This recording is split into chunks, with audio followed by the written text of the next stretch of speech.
കുടുംബശ്രീ സംരംഭങ്ങൾക്ക് സാങ്കേതിക സഹായവുമായി കുടുംബശ്രീ ടെക്നോളജി അഡ്വാൻസ്മെന്റ് പ്രോഗ്രാം കാർഷിക മേഖലയിൽ നവീന ആശയങ്ങളിലൂടെയും സാങ്കേതിക വിദ്യയുടെ ഉപയോഗത്തിലൂടെയും സുസ്ഥിര വികസനം ലക്ഷ്യമിട്ട് ഇന്ത്യയിലെ കാർഷിക ഭക്ഷ്യ സംരക്ഷണ മേഖലകളിൽ ഗവേഷണ പാരമ്പര്യമുള്ള പ്രശസ്ത സ്ഥാപനങ്ങളുടെ 180ഓളം നൂതന സാങ്കേതിക വിദ്യകൾ കുടുംബശ്രീ കർഷകർക്കും സംരംഭകർക്കും ലഭ്യമാക്കുന്നതിനുള്ള പദ്ധതിയാണ് KTAP.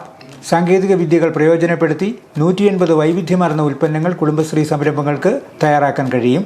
കേന്ദ്ര കിഴങ്ങുവിള ഗവേഷണ കേന്ദ്രം, കേന്ദ്ര തോട്ടവിള ഗവേഷണ കേന്ദ്രം, central food technology research institute, Kerala കാർഷിക സർവകലാശാല തുടങ്ങിയ സ്ഥാപനങ്ങൾ KTAP പദ്ധതിയുടെ ഭാഗമായി കുടുംബശ്രീ മിഷനുമായി ധാരണാപത്രം ഒപ്പുവെച്ചു.